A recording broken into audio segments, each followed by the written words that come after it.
Mədəni Ritmin dəyərli izləyiciləri, 2026-cı ilin ilk buraxılışı ilə evlərinizin qonaqlıyıq. Hər həftə olduğu kimi bu həftədə bir-birindən maraqlı xəbərlər və sujetlərlə qarşınızdayıq. Elə isə vaxt itirmədən başlayaq. Mədəni Ritim proqramının bugünkü buraxılışında sizi Naxçıvanın mühüm mədəniyyət məkanlarından birinə aparırıq. Təsviri sənətin qorunduğu, nümayiş etdirildiyi və təbliğ olunduğu ünvan Naxçıvan Dövlət Rəsm Qalereyası. Gəlin bu məkanın sənət ritmini birlikdə izləyək.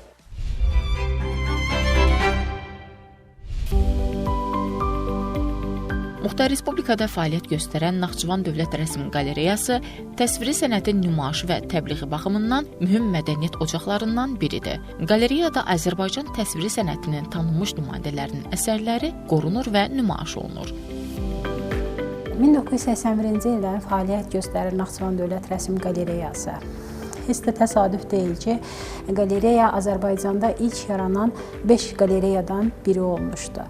Qalereyada Azərbaycan Respublikasının xalq rəssamlarından Mikail Abdullayev və Maral Rəhmanzadənin, Söngulu Əliyevin əsərləri, həmçinin Azərbaycan Respublikasının əməkdar rəssamlarından Ülviyə Həmzəyevanın, Sabir Məmmədovun, Teoman Abdinovun, Naxçıvan Muxtar Respublikasının əməkdar rəssamlarından Həbibə Allahverdiyevanın, Cavid İsmailovun, Həmzə Sadiqovun və Azərbaycanın incəsənət xadimlərindən Əyyub Hüseynovun və Sabir Qədimovun və digər tanınmış rəssamların dövründə yaşayıb yaratmış rəssamların əsərləri mütəmadi olaraq sərgilənməkdədir. Bu əsərlərdə Naxçıvan təbiətinin sərtliyi ilə insan ruhunun zərifliyi üz-üzə dayanır. Qalereya fonduna daxil olan əsərlər təkcə estetik deyil, həm də mənəvi dəyər daşıyır, onlar bu torpağın ruhunu yaşadır. Qalereyada tez-tez sərgilər təşkil olunur, təqdimatlar keçirilir və məqsədimiz gənc nəsilə Azərbaycan təsviri sənətini, Azərbaycan rəssamlığını təbliğ etməkdən ibarətdir. Və buna görə də qalereyada açıq dərslərin təşkil olunur, sərgilər təşkil olunur, əlamətlər günlərlə bağlı. Burada keçirilən sərgilər, yaradıcılıq görüşləri və maarifləndirici tədbirlər gənclərin sənətə marağını artırır, milli irsə bağlılığı gücləndirir. Qalereya bu mənada təkcə keçmişin deyil, gələcəyin də ünvanıdır. Naxçıvan Dövlət Rəsm Qalereyası da digər muzeylər kimi elmi tədqiqat mərkəzidir. Burada sərgilənən və əsərləri olan rəssamlar haqqında ətraflı məlumat toplamaq, onların əsərləri ilə tədqiqat aparmaq, yaxından tanış olmaq şansları var insanların. 2023-cü ildən etibarən Naxçıvan Dövlət Rəsm Qalereyasında ekskursiyaçı vəzifəsində fəaliyyət göstərirəm. Hər peşə sahəsi kimi bu peşədə özünə görə öz məsuliyyəti və çətinliyi var. Onun çətinliklərindən biri də gələn qonaqlara daha dəqiq, ətraflı məlumat vermək, onları sadəcə məlumatla deyil, eyni zamanda xoş təəssüratla yola salmaqdır. Muzeylər sadəcə ekspozisiyadan ibarət bir müəssisə deyil, o eyni zamanda bizim tariximiz, keçmişimiz, bizim mədəniyyətimizdir. Bizlər çalışmalıyıq ki, gələn qonaqlara tariximizi, mədəniyyətimizi gözəl bir şəkildə çatdıraq. Maraqlısı odur ki, ekspozisiyamızda sərgilənən rəsm əsərlərinə gələn qonaqların ən çox marağı tarixi abidələrlə, tarixi şəxsiyyətlərlə təsvir olunmuş rəsm əsərləridir. Və bəzən onun qarşısında dayanaraq biz burada olmuşuq və yaxud da olmadıqları bir yeri öz gəldikləri ekskursiyaçılardan tələb edirlər ki, biz həmin yerləri görməliyik və orada olmalıyıq. Bu da bir təbliğatdır. Naxçıvanımızı tanıtmaq, görməli, gəzməli guşələrini, təbliğini aparmaq kimi bir təbliğatdır.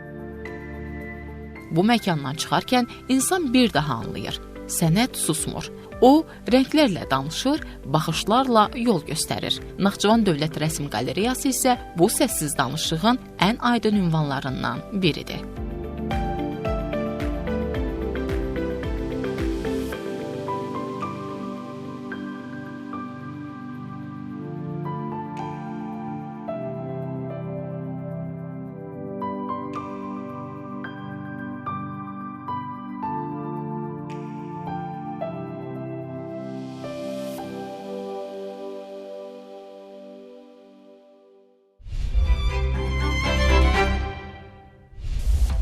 Balaca İncilər bu dəfə də səhnədə parladı. Uşaq İncəsənət Festivalında 3-cü yerə layiq görülən 2 nömrəli musiqi məktəbinin İncilər rəqs qrupu milli rəqsimizin gözəlliyini bir daha nümayiş etdirdi. Naxçıvan şəhər 2 saylı musiqi məktəbinin İncilər rəqs qrupu növbəti uğuru ilə yadda qalıb. 6-9 yaşlı balacalardan ibarət kollektiv Uşaq İncəsənət Festivalında milli rəqs nominasiyası üzrə 3-cü yerin sahibi olub. Bu nəticə həm onların istedadını, həm də müəllimlərinin peşəkarlığını bir daha nümayiş etdirib. Naxçıvan şəhər 2 nömrəli İncəsənət Məktəbinin İncilər rəqs kollektivi olaraq Azərbaycan Respublikası Mədəniyyət Nazirliyi, Elm və Təhsil Nazirliyi, Bakı Heydər Əliyev Mərkəzinin birgə təşkilatçılığı ilə keçirilən Uşaq İncəsənət Festivalında iştirak etdik. Və bu festival Azərbaycan Respublikasının ən iri miqyaslı festivalı idi. 27 mindən çox şagird qatılmışdı və eyni ilə də bizim şagirdlərimiz. Milli rəqs kateqoriyası üzrə 6-9 yaş kateqoriyasında 3-cü yerin qalibi olduq. Festival 9 ay davam etdi, 3 turdan ibarət idi və 3 turdan da uğurlu nəticələrlə keçdik. İncilər qrupu uzun müddətli hazırlıq prosesi, nizam-intizam və rəqsə olan sevgiləri ilə seçilir. Onlar təkcə səhnədə gözəl görünməyi deyil, həm də milli mədəniyyətimizi yaşatmağı qarşılarına məqsəd qoyublar. Mən İbrahimova Nigar Elməddin qızı. Biz qalib olmuşuq, buna görə sevincliyəm. Biz bu qələbəmizlə Naxçıvan mədəniyyətinin ölkədə inkişafını göstərdik. Hər kəsə uğurlar arzu edirəm. Qrup üzvləri üçün bu uğur həm sevindirici, həm də məsuliyyətlidir. Balaca rəqqaslar üçün bu festival ilk böyük təcrübə olmaqla yanaşı, gələcək uğurların da başlanğıcı hesab olunur. Mən Rəymə Ayla Rəmzi qızı. Biz qalib olduq. Bunun üçün çox sevincliyəm. Bu qələbəmiz çoxlu məşqlərimizin nəticəsidir. Mən Dəniz Qulyeva Yusif qızı. Komandamızla birlikdə qalib olduğumuz üçün çox sevincliyəm. Əzmimiz sayəsində daha böyük qələbələrimiz olacağına inanıram. Buna görə də Fatihə müəllimə təşəkkür edirəm. Sonuncu mükafatlandırma mərasimi Bakı şəhərində keçirildi və bizim şagirdlərimiz də mükafatlandırma mərasimində iştirak etdilər. Uşaqlar üçün çox xoş idi, çox yaxşı idi, eyni ilə də bizim üçün və düşünürük ki, əziyyətimiz yerdə qalmadı və bu da bizim üçün böyük bir stimuldur. İncilər milli rəqs kateqoriyası üzrə 6-9 yaş kateqoriyasında 3-cü yerə layiq görülürlər. Biz onları təbrik edirik.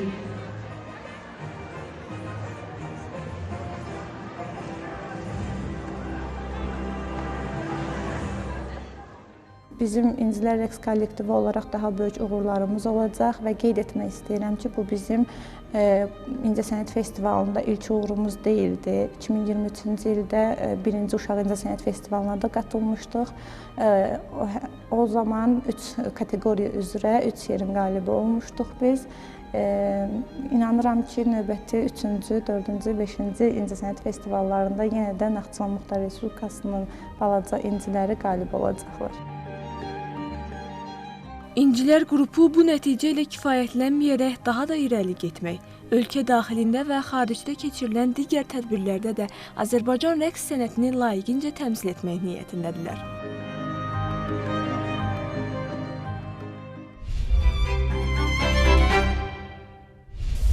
Azərbaycan xalqının zəngin mədəni irsində xalçaçılıq sənəti xüsusi yer tutur. Nəsildən nəsilə ötürülən bu sənət yalnız məişət əşyası deyil, tariximizin, dünya görüşümüzün və estetik zövqümüzün ifadəsidir. İndi təqdim edəcəyimiz süjetdə qədim xalçaçılıq ənənələrimizin bugün necə yaşadıldığını və qorunduğunu izləyəcəyik.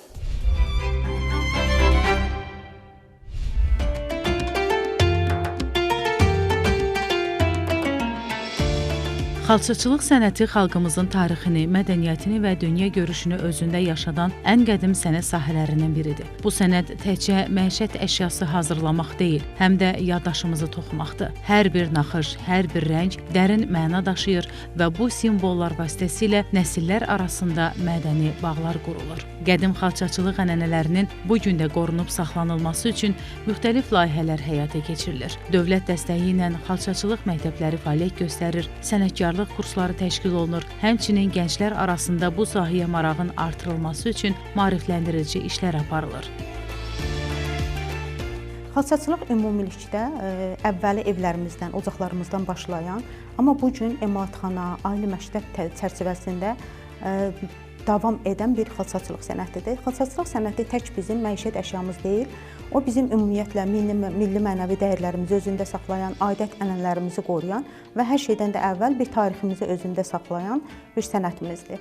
Bu gün xalçaçılıq sənəti artıq 10 ildən çoxdur ki, çox geniş şəkildə inkişaf edir. Bu tək Naxçıvanda deyil, ümumiyyətlə bütün Azərbaycanda belədir. Azərbaycanda xalçaçılıq qruplar üzrə inkişaf edir ki, onlardan biri də Naxçıvan xalça qrupudur.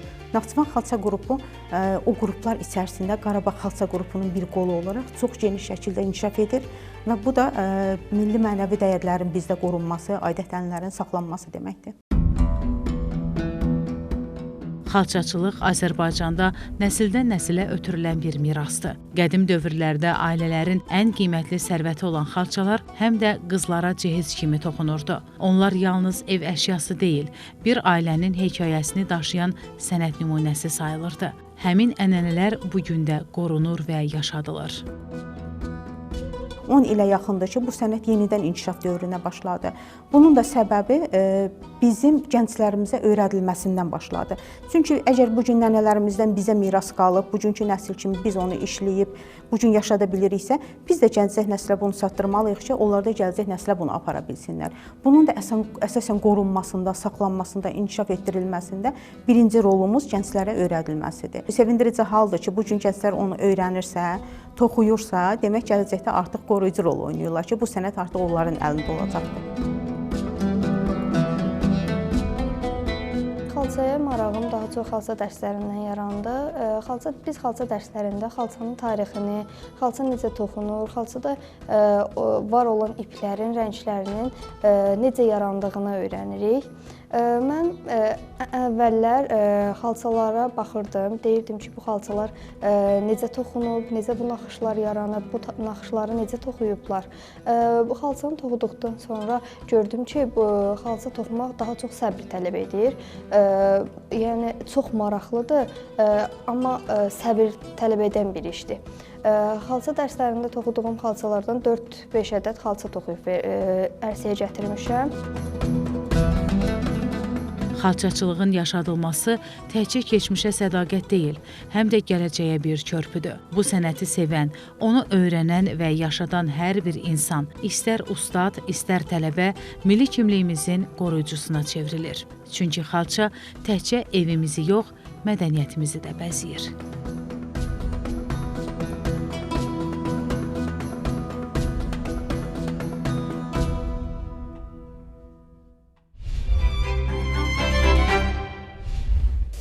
Hər günün öz yaddaşı, öz xatirəsi var. Mədəni tarix isə hər günü dəyərli eləyir. Elə isə gəlin, mədəniyyətin tarixində bu həftə hansı maraqlı hadisələr yaşanıb birlikdə izləyək.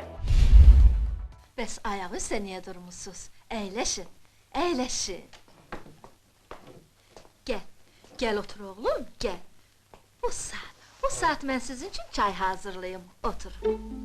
Nəcibə Behbudova 1914-cü ildə Tiflisdə anadan olub. 9 yaşı olanda məktəbdə oxumaqla yanaşı Nərman Nərmanov adına klubun dram və rəqs dərnəklərinə üzv olub. 1930-cu ildə məktəbi bitirib. Aktrisa 1931-ci ildə Bakıya gəlib və burada hidrologiya texnikumuna daxil olub. Dinləyici kimi Bülbülün konservatoriyadakı sinfinə gedib və vokal ifaçılığının müəyyən peşəkarlıq xüsusiyyətlərinə yiyələnib. Hətta konsertlərdə müğənni kimi çıxış edib. Bir müddətdən sonra Mirzə Fətəli Axundzadə adına Tiflis Azərbaycan Teatrının truppasına daxil olub. Əvvəlcə tamaşalarda dəvətli aktrisa kimi çıxış edib. Nəcibə Behbudova dram teatrının səhnələrində kifayət qədər sənət təcrübəsi toplamış aktrisa truppanın yaradıcı heyətinə tez və uğurla daxil olub. Ömrünün sonuna kimi bu teatrda çalışıb. Çörəyi halal çörəkdir. Bizim qız elə xörəklər pişirir ki, yeməkdən doymaq olmaz. Maşallah. İsrafil, oğul, qalx. Qalx əziz qonaqlar üçün toğlunu kəs. Bəyin uğurlanmasında Bibi xanım, Ulduzda Tamam xala, Fəryad filmində erməni axçısı kimi obrazlarla yadda qalıb. Teatr sənətindəki xidmətlərinə görə 1974-cü ildə əməkdar artist fəxri adına layiq görülüb. Aktrisa 1999-cu ildə Bakıda vəfat edib. Əl-ələ verib gedirlər Bakıya. Dükan, mikrorayon tikməyə.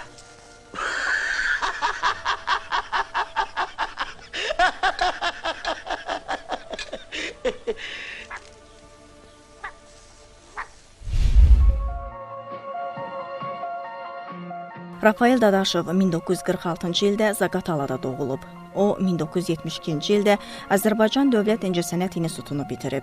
1976-cı ildən Akademik Milli Dram Teatrının aktyor truppasında çalışıb. Teatrın səhnəsində maraqlı obrazlar yaradıb. Rafael Dadaşov Azərbaycan Dövlət Televiziyasında hazırlanmış çoxlu tamaşaların iştirakçısı olub. Onun oyun üslubu sadəliyi ilə dərinliyi birləşdirir, canlandırdığı obrazlar süni pafosdan uzaq, həyatın içindən gələn xarakterlər kimi yadda qalıb. Akademik Milli Dram Teatrının səhnəsində oynadığı tamaşalarda Ölülər, Vaqif, Xəyyam, Dəli Yığıncağı kimi klassik əsərlərdə yaratdığı obrazlar onun peşəkar aktyor məktəbinə yiyələndiyini bir daha sübut edirdi. O, hər rolunda insan psixologiyasını incəliyinə açır, obrazın daxili konfliktini tamaşaçıya hiss etdirə bilirdi.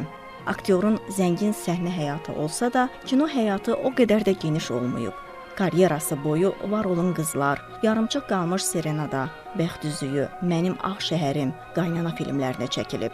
Bu obrazlarda o bəzən yumor, bəzən faciə, bəzənsə adi insan taleyini böyük ustalıqla canlandıraraq yadda qalan ifalar ortaya qoyub.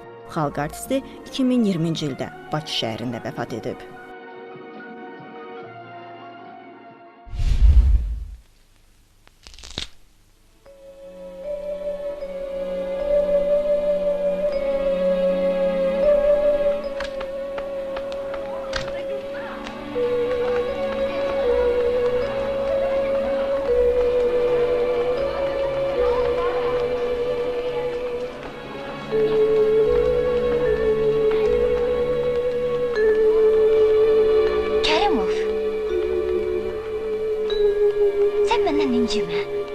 Daha sənə 2 verməyəcəyəm. Toxumsuz almalar olduğunu eşitmişdim, amma gözümlə görməmişdim. İnarə Quliyeva 1950-ci ildə Moskvada anadan olub. 1972-ci ildə Rus Teatr İncəsənət Akademiyasını bitirib. 1994-cü ildən Rusiyanın əməkdar artistidir. İnarə Quliyeva Moskva Operetta Teatrının solisti olub. 1978-ci ildə musiqili teatr rejissoru ixtisasını alan İnarə Quliyeva çoxlu sayda musiqili teatr tamaşalarının quruluşunu verib. Azərbaycanın bir neçə filmlərində rol alıb. İnarə Quliyeva Qaynanada Afət rolunda və Alma Almaya bənzər filmində müəllimə rolu ilə tamaşaçıların yaddaşında qalıb. İnarə Quliyeva operetta tamaşalarında çoxsaylı rollar oynayıb. Onun sonuncu quruluş verdiyi operetta Strauss'un Qaraçı Baron klassik operettasıdır.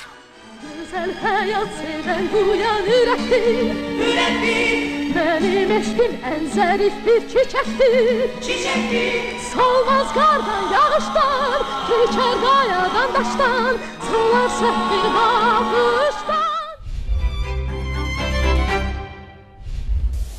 İndi isə diqqətimizi mədəniyyət aləmindəki yeniliklərə yönəldək. Gəlin incəsənətin canlı nəbzini birlikdə tutaq. Zirə Mədəniyyət Mərkəzinin Ekopark ərazisində yerləşən Türk Dünyası Rəsm Qalereyasında rənglərdə yaşanan 10 il mövzusunda sərgi keçirilib. Sərgidə Bakı Media Mərkəzinin rəhbəri Arzu Əliyeva və Alena Əliyeva iştirak ediblər.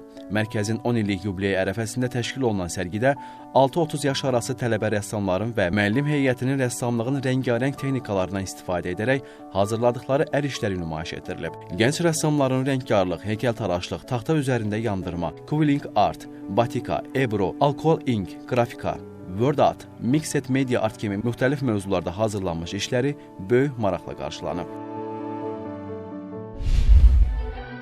Müslüm Maqaməyev adına Azərbaycan Dövlət Akademik Filarmoniyasında dünya musiqisinin dahisi Wolfgang Amadey Mozartın 270 illiyinə həsr olunmuş nadir klassik musiqi axşamı keçirilib. Axşam boyu səslənən əsərlər Mozartın zəngin yaradıcılıq irsini, klassik musiqinin dərinliklərini və ahəngini bir daha tamaşaçılara hiss etdirib. Konsertdə əməkdar artist Əyyub Quliyevin dirijorluğu ilə Qara Qarayev adına Azərbaycan Dövlət Kamera Orkestri çıxış edib. Proqramda Mozartın ən seçilən əsərləri ifa olunub və hər bir musiqi nömrəsi dinləyicilər tərəfindən alqışlarla qarşılanıb. Axşam həm musiqi sevərlər, həm də klassik musiqi sahəsinin peşəkarları üçün unudulmaz bir sənət bayramına çevrilib.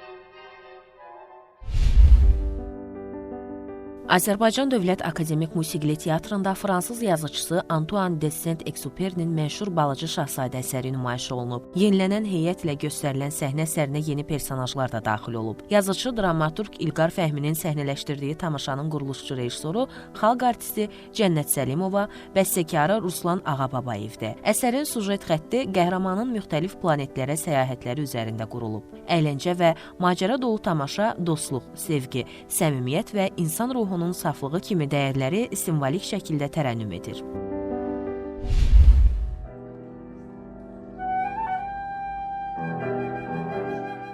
Dünya şöhrətli Azərbaycan bəstəkarı Arif Məlikovun Komdenin arzuları əsəri İsveçin Ridingo musiqi məktəbinin repertuarına daxil edilib. Aynur Məlikovanın təşəbbüsü ilə bəstəkar Üzeyir Hacıbəylinin 140 illik yubileyinə həsr olunmuş konsertlər İsveçdə, Danimarkada və Maltada təşkil edilib. Üzeyir Hacıbəylinin əsərləri ilə yanaşı onun musiqi məktəbinin davamçıları olan Azərbaycan bəstəkarlarının da əsərləri yer alıb. Onların arasında Arif Məlikovun Komdenin arzuları əsəri həmvətənimiz pianoçu Aynur Məlikova və İsveçli fleytaçı Katrin Sponbergin ifasında səslənib. Tədbirin əsas məqsədi Üzeyir Hacıbəyli, Arif Məlikov, Fikrət Əmirov, Niyazi kimi dahi bəstəkarların zəngin yaradıcılığını və Azərbaycan musiqi mədəniyyətini xarici ictimaiyyətə daha yaxından tanıtmaqdır.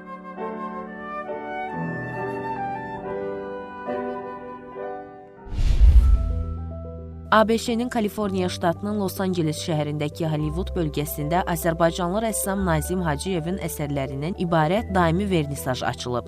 Muzey dekabrın 21-dən fəaliyyətə başlayıb. Muzeyin açılış mərasimində Hollywood administrasiyasının təmsilçiləri, yerli ictimaiyyət nümayəndələri, o cümlədən prodüser Alex Volman və Qərbi Hollywood Şəhər Şurasının üzvü Denny Hank da iştirak ediblər. Muzeydə rəssamın 1997-2022-ci illərdə çəkdiyi 50-dən çox tablo sərgilənir. Əsərlər Nazim Hacıyevin banisi olduğu ezoterikizm tərzində işlənib. Sərgilənən əsərlər arasında dünyanın ən kiçik yağlı boya tablosu da var.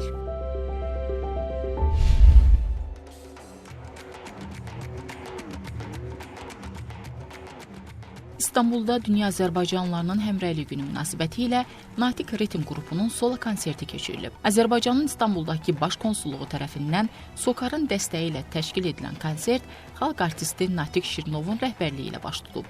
Tədbirin rəsmi hissəsində çıxış edənlər bu tarixin Azərbaycanlıların milli birliyinin başlanğıc nöqtəsi olduğunu, Ulu Öndər Heydər Əliyevin Azərbaycançılıq ideologiyasını yaşadanların bu birliyə böyük töhfə verdiyini bildiriblər. Sonra tədbir bədii hissə ilə davam etdirilib. Konsertdə Natiq Ritim qrupu milli musiqi əsərlərimizi səsləndirib. Ansamblın proqramına ənənəvi muğam elementləri ilə müasir etnosəsin ritmik formalarının sintezinə əsaslanan əsərlər daxil edilib.